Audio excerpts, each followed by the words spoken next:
A very good morning. You're watching Breakfast News on Rajya Sabha TV. I'm Tina Jha. Let's start with the headlines first. 3 out of 10 Pakistani terrorists who had entered India through the Gujarat border are neutralized. Security agencies have reportedly zeroed in on 7 others in their hideouts.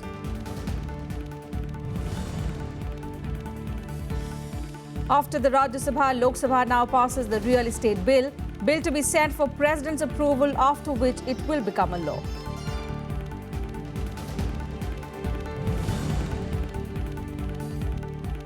Election Commission to examine sting videos involving TMC MPs allegedly taking money. Issue raised in Lok Sabha. Government suggests probe by Speaker. TMC dismisses charge.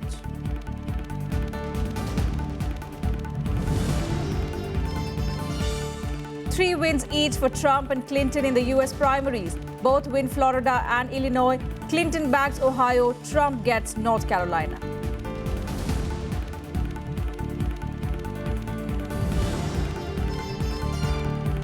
And shock defeat for India in their inaugural match at the World T20. New Zealand trounced host by 47 runs in Nagpur.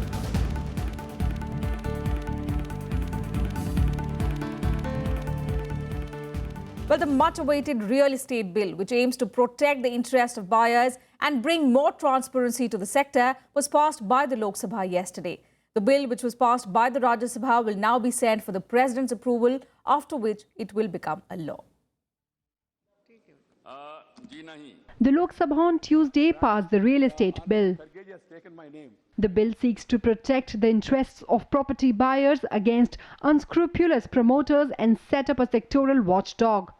Urban Development Minister M. Venkaiah Naidu said the bill will bring transparency and accountability. From all sides for the wholehearted support they have extended to this bill, and I'm sure that this bill will live up to the expectations and aspirations of the people, and whatever further improvements to be made in future, we will collectively think about it and then take it forward. The bill is designed to protect consumer interest, ensure efficiency in all property-related transactions, improve accountability of developers, boost transparency and attract more investments to the sector. Members across party lines took part in the debate. Central bill mandates the 70% or less, as determined by the state government, of the funds collected from buyers of a project be used only for construction of that project. Certain state governments have allowed for greater flexibilities in usage of fund. The Maharashtra Housing Regulation and Development Act 2012 mandates that the entire amount collected from buyers be kept in separate account and be used for purpose collected. This bill is well thought out. It is good for the country. It will bring transparency in the housing sector. It will give a spark to housing activity, and it will protect the helpless and hapless consumer.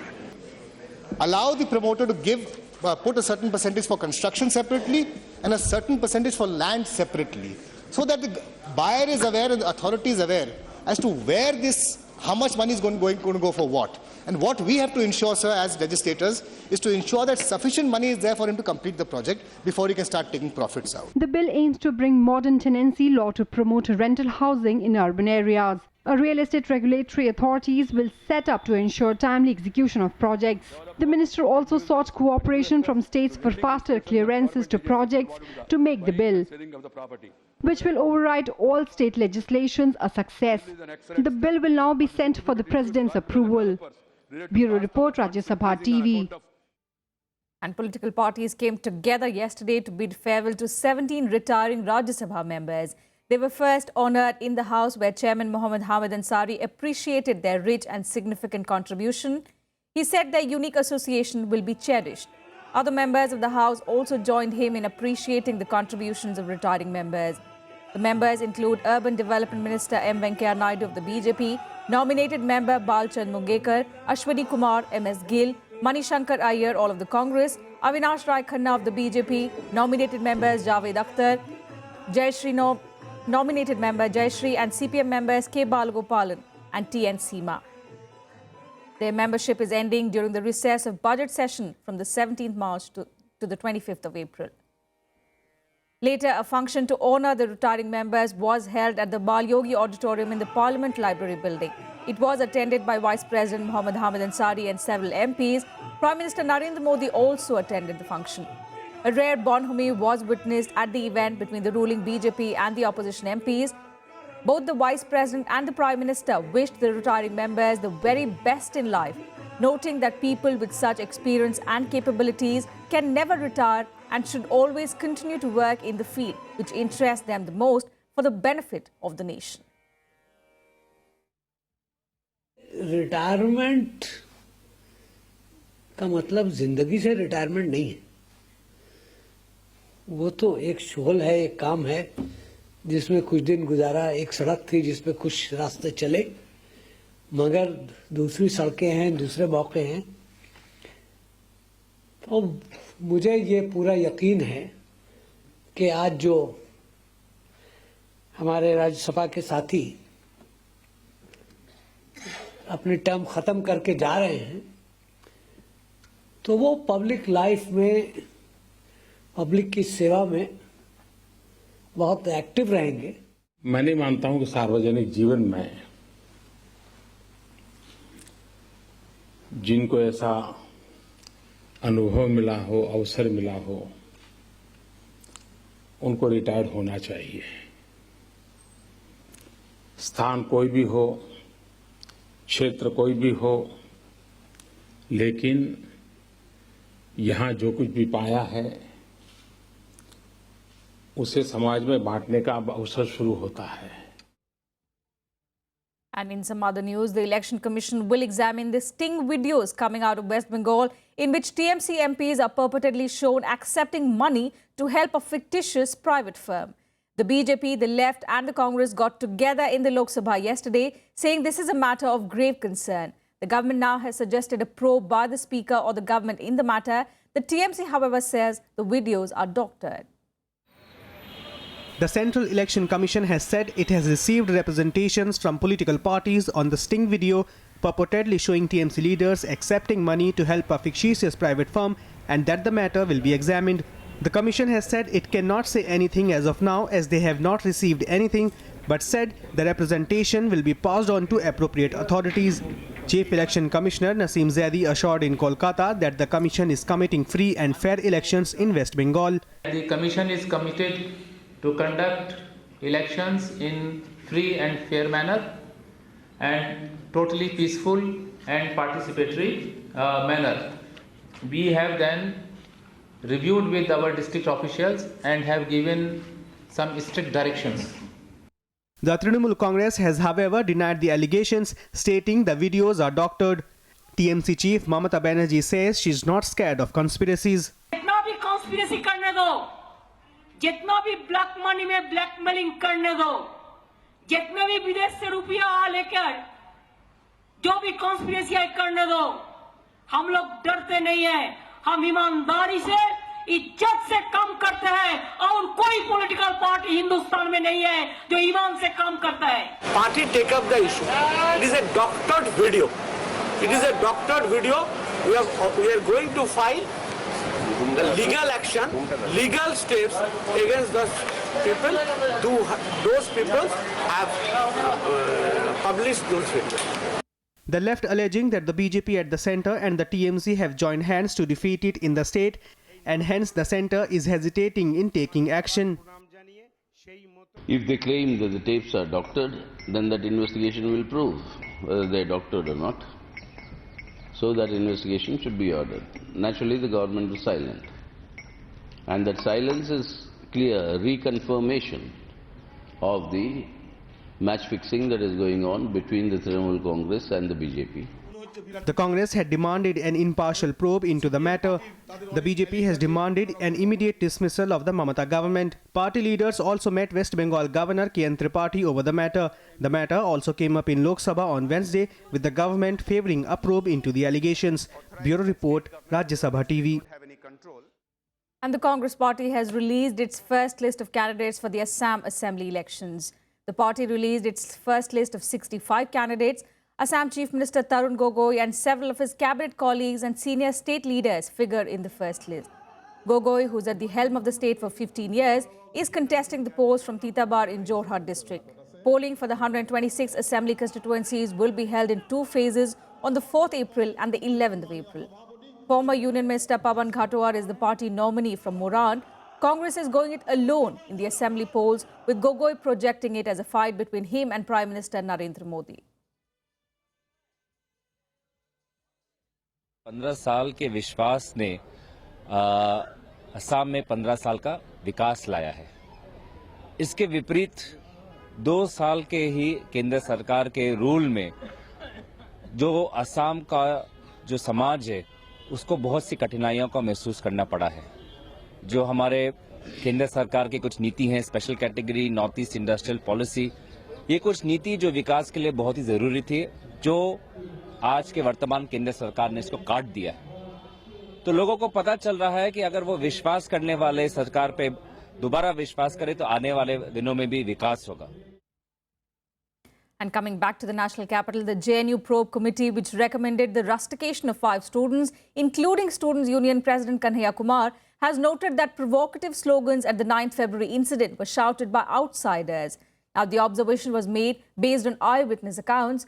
The university authorities, meanwhile, are waiting for replies from the 21 students who have been issued show-cause notices in order to initiate further action against them.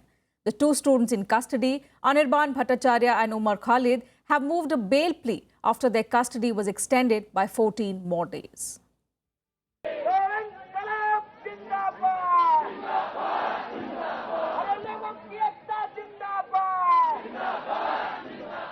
Undeterred by the rustication recommendation against him, JNU Students' Union President Kanhaiya Kumar led a march for freedom on the streets of Delhi on Tuesday. Demanding the release of fellow students Umar Khalid and Anirban Bhattacharya, Kanhaiya launched a blistering attack on Union HRD Minister Smriti Irani, even seeking her resignation for targeting educational institutions. ये appeal करना चाहता हूँ कि JNU-SU, JNU का छात्र संघ इस देश के अंदर लोकतंत्र को बचाने की लड़ाई लड़ रहा है। इसी सिलसिले में आज एक पीपुल्स मार्च किया जा रहा है, आज़ादी के लिए एक मार्च किया जा रहा है और मार्च का जो डिमांड है वो यही है कि इस देश के अंदर लोकतंत्र को बचाया जाए, विश्वविद्यालयों को बचाया जाए और सामाजिक न्याय को लागू कराने के लिए रोहित वेमुला एक्ट को लागू कराया जाए और जो छात्र जिनको राजद्रोह के मुकदमे में जेल में डाला गया है उनको रिहा किया जाए। But for Umar Khalid and Anirban Bhattacharya, it was a double blow.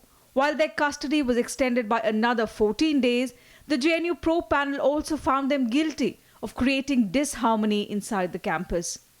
The university authorities have issued them show-cause notices inside Tihar jail, where they've been lodged since their arrest.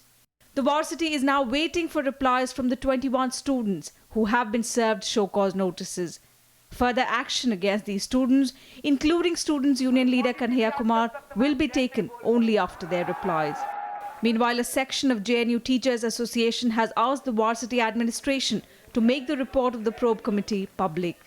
Deans of the 5 schools of the varsity have even alleged that they have not been given any details of the charges made against students or the degree of punishment.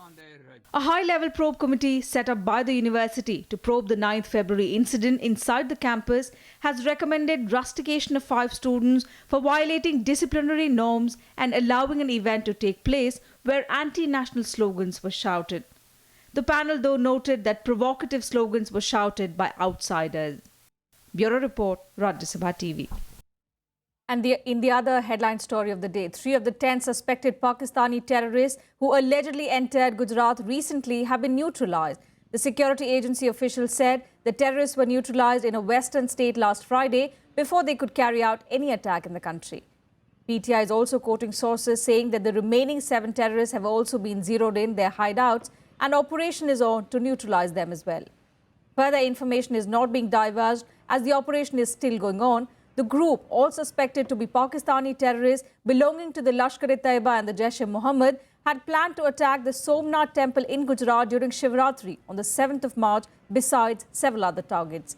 Immediately after the intelligence input about the infiltration of the terrorists was received, the centre had dispatched 4 NSG teams to Gujarat and they were put in different locations across the state. And senior NCP leader Chhagan Bhujbal, who was arrested by the Enforcement Directorate in a money laundering case, has been sent to custody till the 17th of March. He was produced before a Special Prevention of Money Laundering Act court on Tuesday, a day after his arrest. Bhujbal claimed innocence in the court and told the judge that the contract in question was awarded by a high-powered committee chaired by the then Chief Minister Vilas Rao Deshmukh. He claimed the said contract had benefited the state government 110 crore rupees since the developer constructed two properties, Maharashtra Southern and Andheri RTO, in lieu of the SRA project awarded to him. The ED's counsel, however, argued that Bhujbal was the prime mover in the generation of funds to the tune of 887 crore rupees laundered in various companies floated by Sameer and Pankaj Bhujbal, the NCP leader's nephew and son. The issue of Bhujbal's arrest also rocked the Maharashtra Assembly yesterday. Protesting opposition Congress and NCP members alleged it was vendetta politics being played by the BJP-led government in the state. Chief Minister Devendra Fadnavis, however, rejected the opposition charge and said the ED had acted only after getting concrete proof. He added that the state government has nothing to do with the case. Certainly it is a case of vendetta, because how can somebody over a period of time call somebody, interrogate somebody, if somebody is not cooperating, if somebody is absconding, somebody is avoiding the law, then of course one can understand that a provision of arrest can be made. But if somebody is fully cooperating, why not file a charge sheet? File it in the court, let the court decide, adjudicate, and if the courts hold him guilty tomorrow, whatever punishment has to be taken, he will of course have to abide by it. Party is not on a witch hunt. There is substantial evidence to prove mass impropriety. And if you are a mass leader, it does not absolve you from a criminality of cheating. And in some other news related to Parliament, the BJP is unlikely to renominate at least 10 MPs to the financial parliamentary committees because of their poor attendance record in the meetings of these panels. Parliamentary Affairs Minister M. Venkaiah Naidu called the reshuffling of members to parliamentary committees a routine exercise. He also said that the nominations are based on the amount of time the members can give to such panels. Vinod Khanna, Kirti Azad, Dushyant Singh and Varun Gandhi are a few of the members who are unlikely to be renominated to their respective financial committees.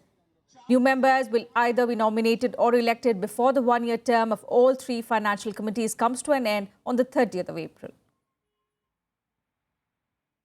With that, time for a short break here on Breakfast News. We'll be right back.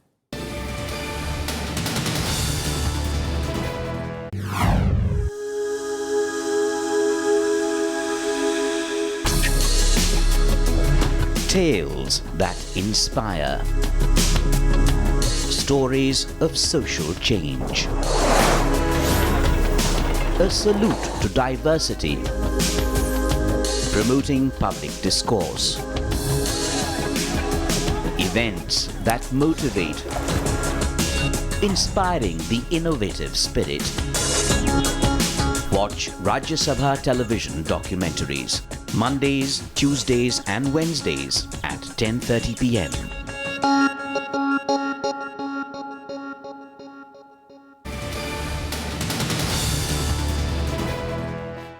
Thanks for staying with us. News now from the diplomatic front. External Affairs Minister Sushma Swaraj will visit Nepal today for the SAARC ministerial meet. She, along with Foreign Secretary S. Jaishankar, will take part in the meeting. 6 foreign ministers of the SAARC member states are participating in the regional meeting. Nepal Prime Minister K.P. Sharma Oli will inaugurate the ministerial meeting on the 17th of March.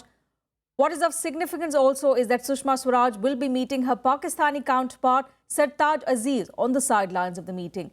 This will be their second meeting after the 9th of December, when the two countries announced resumption of comprehensive bilateral dialogue, that is the CBD. On Tuesday, a meeting of foreign secretaries of SAARC nations was held in Pokhara in the run-up to the Council of Ministers meet. Indian Foreign Secretary Subramaniam Jaishankar and his Pakistani counterpart Ejaz Ahmed Chaudhry were among the dignitaries who were present at the meet. Jaishankar and Chaudhry exchanged courtesies at dinner later as well. The meeting between the two foreign secretaries is the first after a militant attack on an Indian airbase, that is at Pathankot, allegedly carried out by Pakistani-based Jaish-e-Mohammed. We also plan to seek the views of our partners in SAARC on key initiatives mooted by us at the last summit, including the SAARC satellite, the e-knowledge network project, etc. As is customary, the working of various SARC specialized bodies and regional centers will be scrutinized during the meetings and directions given for their work over the coming year. On to international news now. Results of the U.S. primaries in 5 key states, Florida, Ohio and North Carolina, Illinois as well as Missouri, are trickling in.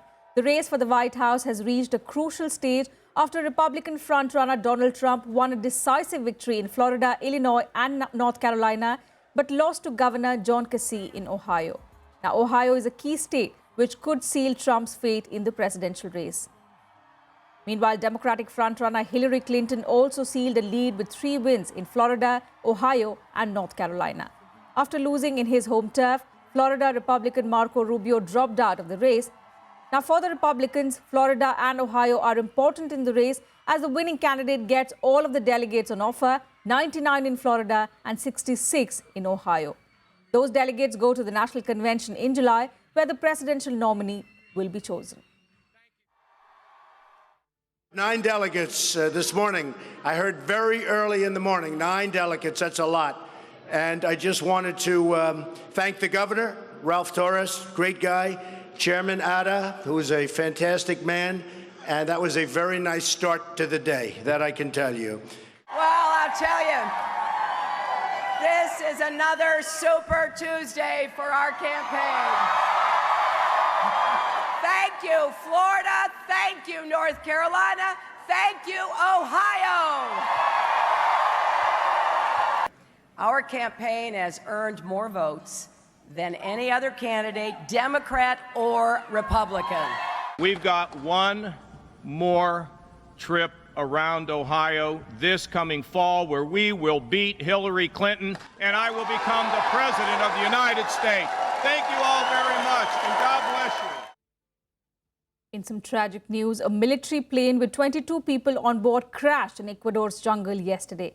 President Rafael Correa said in a tweet that all 22 passengers had died. 19 of the people on board were Ecuadorian soldiers traveling for a parachuting exercise. The Israeli-built Arava plane crashed in the eastern province of Pastaza. There were 2 pilots and 1 mechanic on board as well. The cause of the accident is not known yet. And moving to Syria now, the UN-brokered Syria peace talks continue in Geneva. Hopes are high as Russian warplanes have begun to retreat from Syria's war front. Meanwhile, the US and Russia expressed willingness to encourage Syrian opposition to participate in the talks. A fresh round of Syria peace talks began on a positive note in Geneva. Retreat of Russian fighter jets from the war front has given a ray of hope for Syrians. The UN Special Envoy for Syria, Staffan de Mistura, said he will try and reach a consensus after comparing documents from the Syrian government and the opposition. The opposition repeated its demands, release of political prisoners and delivery of aid. We do hope that the government delegation will be bringing as well some progress in what it has presented and go into details about what it sees as the general principles that should be the future of Syria, as well as its vision of what the transitional process should look like. We consider this a significant, I repeat, a significant development. And now we hope, and we shall be expecting and hoping that this will be happening, that we will be seeing this decision bringing some positive influence on the actual progress of the talks. Russia, meanwhile, expressed hopes that the US will exert influence on Syrian opposition during the Geneva talks to participate in negotiations and ensure that the fragile ceasefire holds. We are having Russia and America talking and being part, basically, of a common operation center. And they are co-chairing 2 task forces. And we have 18 countries who are actually meeting, and they are meeting in the task force. The cessation of hostilities has obviously not been perfect. I don't know one that ever has been. And we have raised, and we will continue to raise, our serious concerns about violations when they occur. But it's also clear that the violence in Syria is down, very significantly reduced, and access to humanitarian assistance. Outside the UN, artists displayed a 3D depiction of destruction in Syria, a grim reminder of 5 years of bloody conflict. Vladimir Putin's snap decision to retreat has rearranged the lines of grinding conflict. At the same time, it has solidified Moscow's influence not only on the battlefield but also at the negotiating table. Bureau Report, Rajya Sabha TV. And on to cricket now. India lost its opening match against New Zealand by 47 runs in the Super 10 contest of the World T20 tournament at Nagpur yesterday. The Kiwis posted a score of 126 by losing 7 wickets and bundled out India's batting display at 79 in just 18.1 overs, keeping their unbeaten streak against India intact. Now, this was India's second lowest T20 total ever. New Zealand continued its winning streak against India at the T20s, giving the host a nightmare start to their campaign at the ICC World T20. Opting to bat first, New Zealand beat India in its opening match by a whopping 47 runs. Kane Williamson's gamble on spinners paid off as the bowlers decimated India's batting lineup, registering a stunning win over the favourites. Michelle Santner leading the rout with 4 wickets by giving only 11 runs. I guess looking at the pitch, we knew it'd probably do a little bit of spin there, so I guess that was up to the selectors, but they thought they'd go in with another spinner, and it paid off tonight. I mean, there's a lot of purchase out there, and watching Jadeja bowl and Ashwin, and there's a bit of purchase, so I think we were lucky to have 3 right spinners there and managed to do the job today. For India, it was the jinx of playing against the Kiwis. Although restricting the opponent to just 126, Team India would have been high on confidence, but poor batting performance turned the match the other way around. Kiwi spinners blew away India's top order, taking 4 wickets in the first 5 overs to derail their chase. India lost Shikhar Dhawan in the very first over, and Rohit Sharma and Suresh Raina both out a feeble shots. Virat Kohli resisted the onslaught for a while by scoring 23 runs, but Sodhi struck a crucial blow with his very first ball to send back the Indian batting mainstay. What's important is how to turn around and how to come back strong. And I feel this team has done it plenty of times, right from the last World Cup that we played. It's something that the team has shown, this character of coming back after you can say a bad defeat. But that's what it is all about. So I don't think I'll have to work too hard. With 5 matches, 5 wins against India, New Zealand is confident on performing better in coming matches. India will now take on arch rival Pakistan in Kolkata on 19th of March. Bureau Report, Rajya Sabha TV. And while the men's team lost, India's women's cricket team won its opening Group League fixture of the ICC World T20 yesterday. Producing a clinical performance, Indian women team thrashed Bangladesh by 72 runs. Batting first, India scored a healthy 163 for 5, with skipper Mithali Raj scoring 42 of 35 balls and the hard-hitting Harmanpreet Kaur smashing 40 of 29 balls. In reply, Bangladesh could only manage 91 for 5 in 20 overs, as they never looked like posing any challenge for the women in blue. In a thoroughly dominating performance right from start to finish, India pushed the visitors into a hole early on by reducing them to 35 for 3 in just 10 overs. None of the Bangladesh batswomen could stitch a worthy partnership which could have steadied the ship.